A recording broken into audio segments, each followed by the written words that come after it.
저는 요즘 뭐 완전히 유튜브를 보는 취미에 푹 빠져가지고요.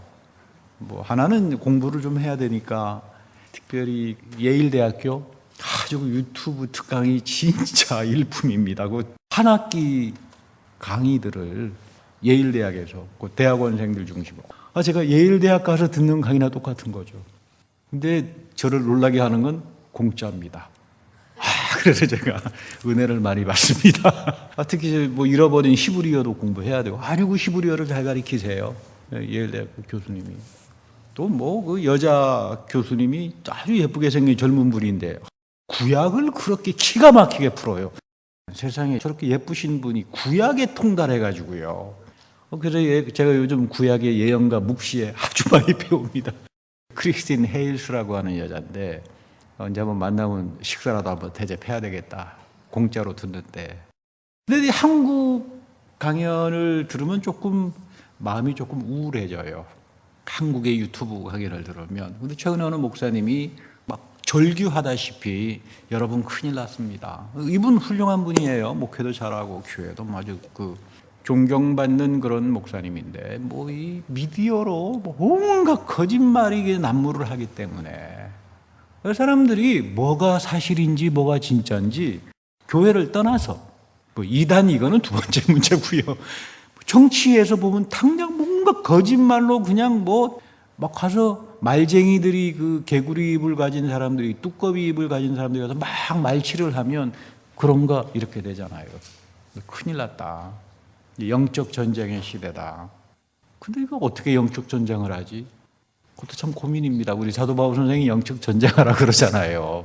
영적 전쟁을 해야 되는데 사도 바울 선생은 영적 전쟁을 하는 내용을 구체적으로 말하잖아요. 말씀의 진리. 말씀의 진리 없으면 영적 전쟁 못 합니다. 다 시대에 휩쓸려 버리고 말죠. 또 어떤 그 젊은 사람은 뭐 신학교까지 나오고 유럽 가서 막 철학으로 박사하고 그냥 대단한 실력자예요. 독일어 불어 막 갖다 놓고 쓰면서 막 하는데 들어보면 일반 유튜브에서 뭐 교수들이 하는 그런 급이 아니에요. 상당히 이제 클래스가 좀 높은 분이세요. 근데 이분이 그런 말을 해요. 우리 시대는 포스트 모던 시대다. 근데 사실 포스트 모던이라고 하는 거, 포스트 모던이 뭐냐 그랬더니 다 모든 게 다 상대주의야. 다 관점주의야. 내가 진리면 진리지 무슨 뭐 이런 거다. 틀린 말은 아니죠. 근데 여러분 포스트 모던이라고 하는 건 사람의 문화적인 멘탈리티예요. 사도 바울 선생이 너희들은 너희 마음에 그리스도의 마음을 품으라 할 때 그 원전을 보고 너희들은 이런 애티튜드, 태도를 취해야 된다. 겉으로만 드러나는 그런 태도가 아니라 그리스도의 마음과 같은 태도. 너의 내적인 태도가, 믿음의 태도가 여러분 사사기가 포스트 모던적인 멘탈리티잖아요. 소견대로, 지멋대로 이렇게 가다가 보니까 결국은 망하잖아요. 근데 믿음이라고 하는 건 그리스도의 마음을 내적으로 품고 사는 태도입니다. 뭐 그것까지는 좋은데 또 어느 뭐 유명한 신학교 교수님은 또 나오셔가지고 이제는 말씀을 해체해야 되는 시대다. 포스트 모던 시대는 모든 게 다 해체해야 된다. 말씀을 해체해버리면 어디가 말씀이 예수님인데 예수 그리스도를 해체해버리면 어디 갑니까? 그것도 이단이 그런 말을 하는 게 아니라 신학교 교수가 나와서 그런 말을 해요. 어디로 가야 되냐? 이제는 뭐 창조와 우주적인 마음과 뭐 어디 불교에서 오셨나? 창조를 뭐 이런데 가만히 참 이게 보통 혼란스러운 시대가 아니로구나. 우리가 이제는 영적 전쟁 시대예요. 영적 전쟁 시대에는 말씀의 진리를 가지고 이해할 건 이해하고 안 이해할 건 안 이해하고.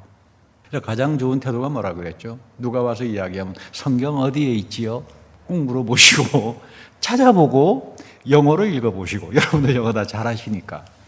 여러분 이런 태도를 가지고 살아야 됩니다.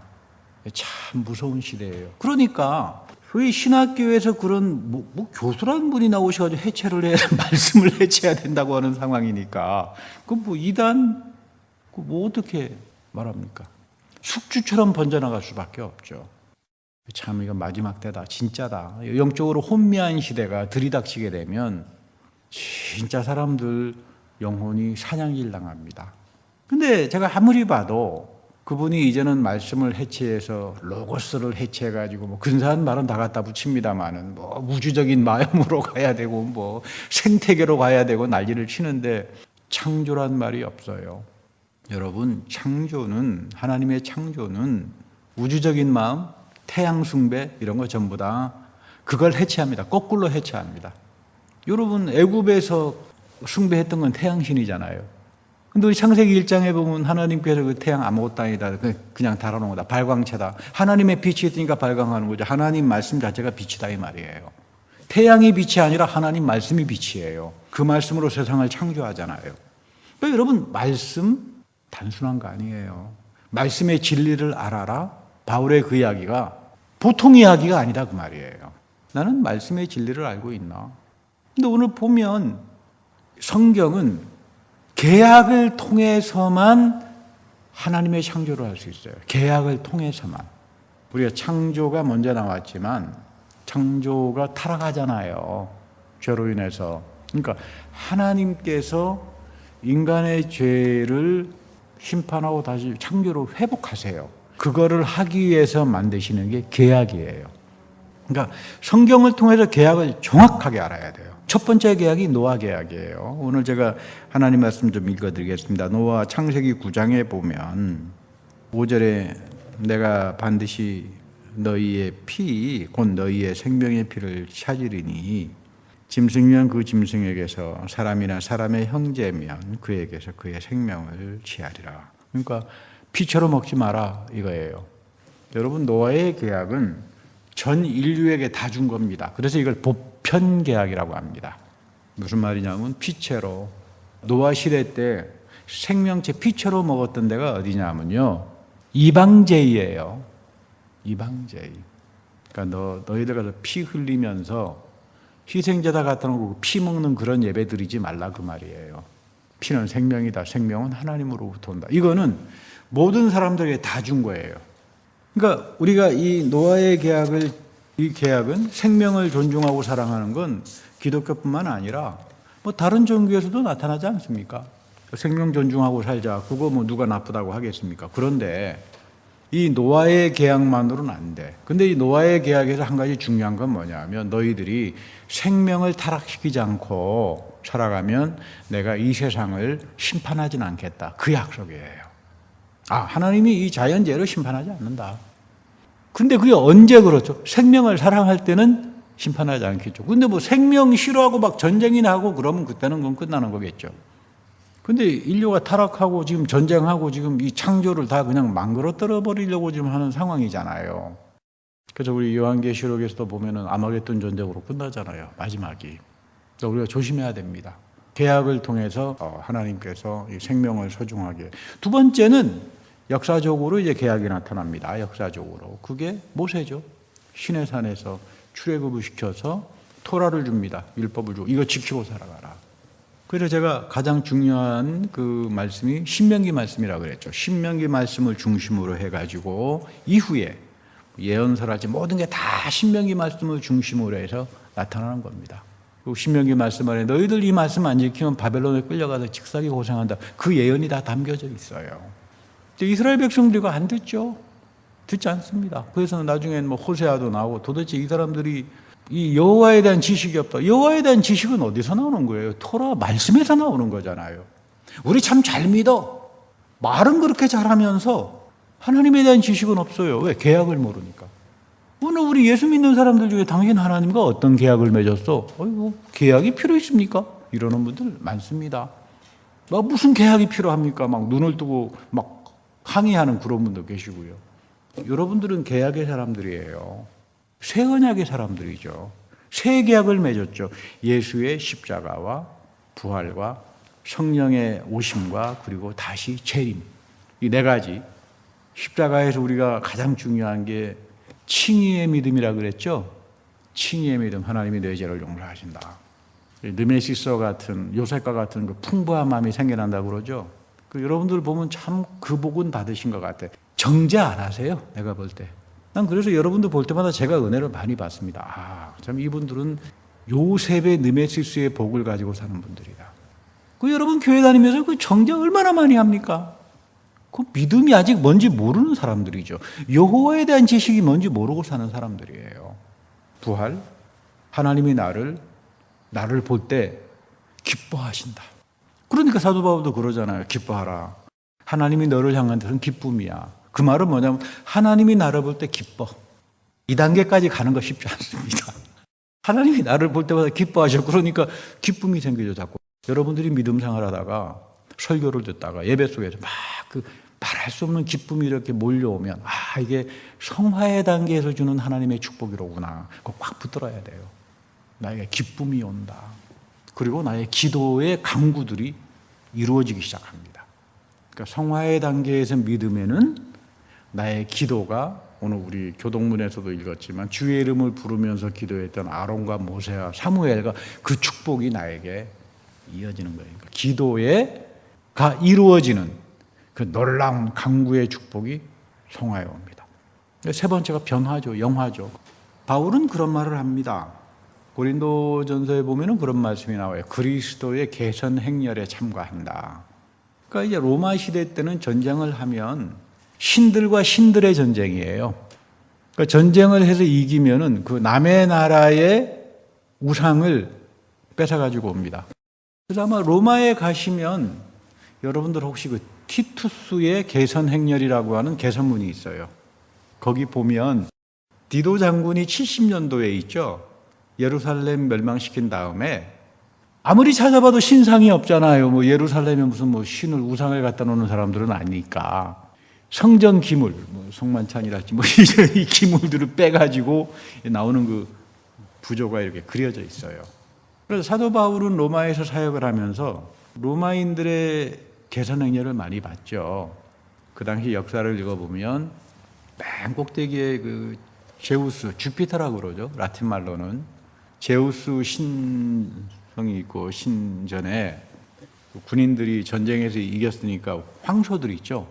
희생제물로 바칠 황소들을 데리고 가는 젊은이들과 막 앞에서 음악을 치고 뒤에는 뭐 엄청난 전리품들 그리고 뒤에는 잡아온 포로들 뭐 이런 식으로 해가지고 그 개선 행렬을 합니다. 로마를 한 바퀴.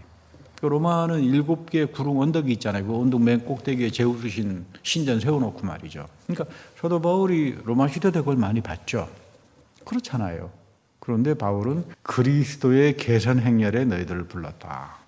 아주 중요한 말입니다. 그리스도의 개선 행렬에. 로마 망한다. 근데 그리스도의 개선 행렬이 올 거다. 그러니까 이 묵시 예언은 바울의 시대 때만 이루어지는 게 아니라 나중에 마땅히 다 이루어지는 거예요. 다. 하나님께서 예레미야를 통해서 우리에게 새 언약을 맺잖아요. 그러면 이게 뭐 우리 시대에만 이어집니까? 마지막까지 이어지는 거잖아요. 과거, 현재, 미래가 쭉 동일하게 이어지는 겁니다. 그러니까 그리스도의 개선 행렬이 마지막에 어떻게 나타날까? 이걸 우리가 봐야 돼요. 하나님께서 너희들을 불러서 그리스도의 개선 행렬에. 그러니까 이 우상이 가득치고 로마는 권력이잖아요. 돈이잖아요. 온갖 만몬의 이런 세속의 문화에서 너희들을 구원해서 그리스도의 개선 행렬에 생명의 냄새가 나타나요. 그러니까 이 말은 단적으로 말하면 여러분들이 세상에 가서 권력을 가지기 해보고요. 뭐 돈을 가지고 노력해보고요. 명성을 가지고 노력해봐야 그것은 나에게 죽음의 향기, 죽음 앞에서는 아무것도 가져다 주지 못합니다. 생명이 없다 그 말이에요. 생명이 없다. 그런데 그리스도의 개선 행렬에 참가하는 사람들에게는 향기가 나타나고 생명의 향기가 나타난다. 이런 말씀을 지금 바울이 하는데 오늘 그 배경이 누가복음 말씀이에요. 누가복음. 오늘 누가복음 본문에 보면 너희가 예루살렘이 군대들에게 에어싸이는 것을 보거든 그 멸망에 가까운 줄을 알라. 이거 엄청난 이야기입니다. 성서학자들은 이 본문에서 그냥 다 뒤집어집니다. 마태복음이나 마가복음에는 없어요. 이 내용이. 자, 예루살렘의 군대들이 에워싸 있어. 예루살렘이 멸망한다는 말이잖아요. 그러면 예수님은 지금 이 말씀을 몇 년도에 하고 계시죠? 31년이나 뭐 그 정도에 하시고 계시겠죠. 32년도에. 앞으로 장차 30년 후에 일어날 일을 지금 말씀하시는 거예요. 그렇죠? 근데 마가복음이나 마태복음에는 없어요. 그래서 이제 이 성서학자들이 이거는 누가복음이 예루살렘이 멸망한 그 사건을 본 다음에 쓰여진 거다. 뭐 이렇게라도 갖다 놔야 뭐 말이 성립하잖아요. 근데 저는 그렇게 생각 안 합니다. 누가복음 1장에 보면 나는 이 복음을 예수님 살아서 목격하고 십자가에서 죽고 보고 부활을 체험하고 예수님의 예언과 말씀을 그대로 들은 증언자들이 갖다 준 두루마리 파피루스에다가 그걸 그대로 내가 편집해가지고 여러분들에게 알려드리는 겁니다. 그러니까 저는 뭐 무슨 성서학자들의 그런 이야기보다는 저는 누가 기자의 말을 더 신뢰합니다. 이거 내 이야기가 아니다 이 말이에요. 누가의 내가 무슨 소설 쓰듯이 하나님 말씀을 쓰는 객관적인 거다 그 말이에요. 객관적인 거다. 객관적인 거다. 하나님 말씀은 객관적인 거예요. 누가 주관대로 썼겠습니까? 누가의 소견대로 썼겠습니까? 그러면 읽을 필요가 없죠. 객관적인 말씀의 증언자들을 그 신실한 증언자들의 전해준 자료들, 전승들, 뭐 말로도 전해줬겠고, 뭐 파피루스에다가 적어가지고 그것들을 잘 모집해서 여러분들에게 이해하기 쉽도록 내가 편집을 했을 뿐이다. 자, 그러면 여러분 누가는 누구의 제자예요? 바울의 제자잖아요. 그럼 사도 바울은 뭐죠? 로마에 있으면서 예루살렘이 멸망할 것을 알고 있었다? 모르고 있었다? 알고 있었죠. 여기서 지금 그리스도의 개선 행렬을 이야기하는 거예요. 너희들 로마가 지금 다 이기는 것 같지? 로마가 지금 개선 행렬을 하면서 난리치는 것 같지? 너희들 로마 기독교는 야 개선 행렬이다 그러니까 로마에서 구경하러 가자. 뭐 개선문도 막 생기고 하니까 죽음밖에 안 된다 그거. 다 무너진다. 그러나 너희들을 통해서 부활의 그리스도가 임재할 때 너희들은 남겨진 공동체들이고 남겨놓은 자들이고 너희들을 통해서 생명의 향기가 축복의 향기가 만방에 펴질 것이다. 놀라운 이야기죠. 그 넘쳐난 향기 때문에 오늘 우리도 이 교회에서 지금 이어가고 있잖아요. 그 축복을. 그렇게 생각 안 하십니까? 그들이 전해준 하나님 말씀 때문에 우리도 지금 이 자리에서 그 축복을 이어가는 거예요. 그런데 그들이 칼날에 죽임을 당하며 이방인에게 사로잡히겠고 예루살렘은 이방인의 때가 차기까지 이방인들에게 밟히리라. 이거 엄청난 이야기죠. 자, 다 죽입니다. 이방인에게 사로잡혀 갈 겁니다. 근데 예루살렘은 이방인의 때가 차기까지. 이게 무슨 말인가? 엄청난 이야기입니다. 예루살렘은 이방인의 때가 차기까지 이방인들에게는 밟힐 것이다. 역사적으로 이스라엘이 1948년도에 돌아왔죠. 70년도에 멸망하고 난 다음에 1948년도에 이스라엘을 회복합니다. 그 전에 히틀러 앞에 가가지고 600만이 다 살해를 당하고요. 그때까지예요.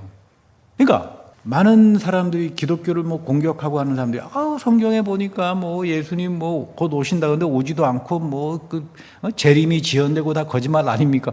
요즘 와서 교회를 공격하는 사람들을 보면 성경을 달달달 외워요. 우리 이단들 보면 그렇잖아요. 성경 달달달 외웁니다. 백독했다, 천독했다. 근데 이분들의 18번이 뭐냐 하면 줄줄줄 이야기하는데 여기 플러스 도술 문화가 들어가요. 뭐 가서 읽다가 보니까 영인이 나타나가지고 자기에게 뭐 성약을 만들어주고 이제 내가 예수다, 뭐 내가 보혜사 성령이다. 그러니까 이제는 성약의 시대니까. 근데 여러분 하나님께서 계약을 만드시지 무슨 뭐 어디 이단이 무슨 언약을 만듭니까? 이건 말이 안 된다 그 말이에요. 근데 예루살렘이 이방인의 때가 차기까지 이방인들에게 밟힌다라고 하는 말은 1948년도에 돌아옵니다. 그때까지다 그 말이에요. 이건 놀라운 이야기죠. 누가 바울은 이 비밀을 알고 있었어요. 70년대 멸망한 다음에 이방인의 때가 밟힐 때까지. 그게 역사적으로는 1948년 돌아온 이후에 드디어 묵시 마지막 때 그리스도의 재림이 나타나다 그 말이에요. 그런데 너희들은 그것을 위해서 선택된 남겨진 그리스도의 생명의 한계를 가지고 살아가는 사람들이다. 그러니까 여기에 너희들은 이 충성을 가지고 살아가는 게 참 중요하다. 이런 이야기죠. 특별히 네 마지막 때 성약의 시대라 그러면서 많은 이단들이 이야기하는데 제가 보면 딱 이 사람들이 하지 않은 말이 하나 있어요. 예수님이 구름 타고 오신다 그러잖아요. 구름 타고 오신다는 말은 안 해요. 자기가 예수인데 구름 타고 온 적이 없거든요. 그래서 그 말은 싹 뺍니다. 성약의 시대에는 예수가 구름 타고 온다는 말은 없다. 근데 예수님 구름 타고 오세요. 근데 그 구름 타고 온다는 말이 원래 뜻이 제가 뭐라 그랬죠? 구름과 더불어. 구름 기둥과 더불어. 이게 뭐예요? 하나님의 영광을 나타낸다 이 말이에요. 데살로니가전서 4장 마지막에 보면 이름으로 휴거장이라고 하는데 보면 천사가 나팔을 불고 대천사가 구름에 하나님의 영광에 생명을 살려내죠. 그 안에서 나는 죽은 자들은 그 속에서 다시 부활한다. 살아있는 사람도 그 안에서 부활한다. 그 말이죠. 성리학을 이야기하는 자칭 예수들은 구름과 더불어 못 옵니다. 왜냐하면 그러려면 자기가 십자가에 죽고 부활하고 그래야 되는데 그거 죽어버리면 할 수 있겠습니까? 이제 이런 것들이 이 도술 문화, 이상한 문화에 끼어가지고 말이죠. 이 사람들을 미혹하는데 오히려 이상하게 사람들이 굉장히 거기에 이제 많이들 미혹을 당하는데 여러분 이거 마지막 때 되어지는 일들을 잘 알아야 돼요. 이거 마땅히 되어질 일들이에요. 마땅히 되어질 일들. 요거 이렇게 되는구나. 이방인이 차기까지. 그 다음에 이방인이 차고 그 다음에는 그 대답을 해주는 게 오늘 요한계시록 19장 13절 14절 말씀입니다. 여러분 이거 꼭 밑줄 그어 놓으세요. 우리 흔히 아마겟돈 전쟁을 이야기하잖아요. 마지막 때는 하나님을 향하여 전쟁을 합니다. 이 개구리의 입을 가진 자들, 거짓 선지자들, 미혹된 말씀들, 권세자들이 하나님의 교회를 완전히 세속화시키기 위해 가지고 거기에는 실제 우크라이나처럼 그렇게 벌어지는 전쟁의 의미도 있지만 더 큰 의미는 영적 전쟁이에요. 영적 전쟁이에요. 사도 바울이 영적 전쟁해라. 말씀의 진리를 가지고 그 온갖 미혹하게 해가지고 그런 자들에 대한 무서운 심판이 있다. 그게 오늘 요한계시록 19장에 있는 말씀인데 또 그가 하늘에서 이제 열리는데 하늘이 열렸다 그 말이에요. 이거 재림 때 나타나는 현상이에요. 우리 오늘 본문에 보면 하늘이 열립니다. 내가 봐서 하늘에서 이루어지는 장면이 아니라 그래서 이게 다시 말하면 요한계시록 19장이 재림 때 나타나는 현상이에요. 아마겟돈 전쟁이 터지면서 하늘이 열리면서 하늘의 군대가 내려옵니다. 그때 우리는 남은 자들은 하나님께서 구름 기둥과 더불어 우리를 영원한 생명으로 부활시켜서 그리스도와 함께 하겠지만 동시에 어떤 일들이 벌어지나 하면 그분이 피 뿌린 옷을 입었다. 굉장히 중요한 백마를 타는데 피 뿌린 옷을 입었다. 이게 뭐냐면 십자가에 달리신 하나님의 어린 양이다 이 말이에요. 마지막 때 십자가의 복음, 하나님의 어린 양의 복음을 무시했던 자들에 대한 심판을 말합니다. 여러분들 이단들은 절대로 피 뿌린 옷을 입지 않습니다. 이단들은 백마를 타는 거 되게 좋아합니다. 자기가 성약 시대에 온 근데 지금 여기서 말하는 신백말이라고 하는 말은 순수한 복음이에요. 복음을 짝퉁처럼 만들지 않았다는 사람들, 복음을 깔끔하고 깨끗하게 지켰던 정결한 사람들, 그 복음은 뭐냐면 피 뿌린 옷이에요. 십자가에 달리신 그리스도 속에서 용서를 체험하고 부활을 통해서 기도의 간구의 축복을 얻고 살았던 사람들, 그리고 그 이름이 하나님의 말씀이었다. 이게 엄청난 이야기죠. 이 하나님의 말씀이 어떻게 해체가 됩니까? 이 하나님 말씀이 너를 해체하지. 그렇잖아요. 우리가 어떻게 인간이 이 하나님의 말씀을 해체합니까? 나에게 생명을 주는 말씀이고 나에게 십자가의 복음을 통해 가지고 내 죄를 용서하고 나를 거룩하게 의롭게 여겨주시는 이 하나님의 은총의 말씀인데 사람이 어떻게 이거를 해체해요? 그런데 그렇게 해체하겠다는 인간들이 마지막 때 여기저기서 심지어 신학교의 교수란 이름으로도 속출합니다. 목사란 이름으로도 속출하고 조심해야 돼요. 제가 여러분들에게 뭐라고 해도 목사님 잠깐만 계십시오. 하나님 말씀 찾아보고요. 좀 이렇게 해야 돼요. 이제는 이거 잘못하면 큰일 납니다. 여러분들이 저에게 와가지고 목사님 하나님 말씀에 이런 거 있지 않습니까? 그러면 저도 기다려보세요. 저도 찾아보고 이야기합시다. 이게 온갖 공중의 권세를 잡은 잘못된 자들이 들고 와가지고 이 개구리와 같은 입, 두꺼비와 같은 입, 몽땅 다 혼란스럽게 만들잖아요. 그러니까 말씀의 진리를 가지고 살아야 되는데 거기에는 하늘에 있는 군대들이 깨끗한 세마포옷을 입고 백마를 타고 그를 따른다. 이게 마지막 때 일어나는 재림입니다. 한편에서 여러분들은 사도 바울이 이야기한 것처럼 구름 기둥에 휩싸여 영광, 마지막 지금 이야기 언급을 안 했습니다마는 그 영광의 상태라 상속자, 하늘의 축복에 상속을 입는 믿음, 상속자의 삶은 사람들에게 주어지는 그 변화의 축복을 마지막에 받을 겁니다. 그러나 한편에서 아마겟돈 전쟁이 반은 우크라이나 전쟁처럼 전쟁이지만 반은 영적 전쟁이에요. 그리스도가 임재하면서 뭘로 심판한다? 하나님의 말씀으로 심판하는 거예요. 그러니까 여러분, 이 하나님 말씀 순수하게 붙들어야 돼요. 짝퉁에 붙들리고 거짓말에 붙들리고 무슨 성약 시대니 이렇게 붙들리기 시작하면 여러분 패가 망신당합니다. 앞으로 그런 시대가 옵니다. 점점점 앞으로 뭐 이단들은 더 숙주처럼 기생할 겁니다. 왜? 미디어의 지식이 그 목사님이 이야기하셨듯이 뭐 정치 사회가 우리가 살아가는 모든 것들이 다 거짓말로 선동으로 이어지기 때문에 심지어 유명한 신학자까지 이단이 나타나는데 저게 이단인지 아닌지 누가 판별을 합니까? 그러나 마지막 때 여러분들은 말씀의 진리를 지키고 하나님의 말씀이 심판한다. 그 심판하시는 분은 십자가에 달리신 그리스도다. 하나님의 어린 양이다 이 말이에요. 그리고 여러분들은 이 마지막 때 이 예배 속에서 하늘의 예배의 축복을 받다가 마지막에 상속자의 축복인 변화의 영광에 도달하는데 그게 바로 고린도전서에서 이야기하는 변모산에서 하나님의 영광으로 우리가 변화했다. 그런 축복이 여러분들에게 임하는 겁니다. 이렇게 살아가는 사람들에게 하나님의 말씀은 지금부터 영혼까지 동일하고 귀한 축복으로 여러분들을 인도할 겁니다. 마지막 때 이 말씀 붙들고 살아가는 귀한 여러분들이 되기를 축복합니다.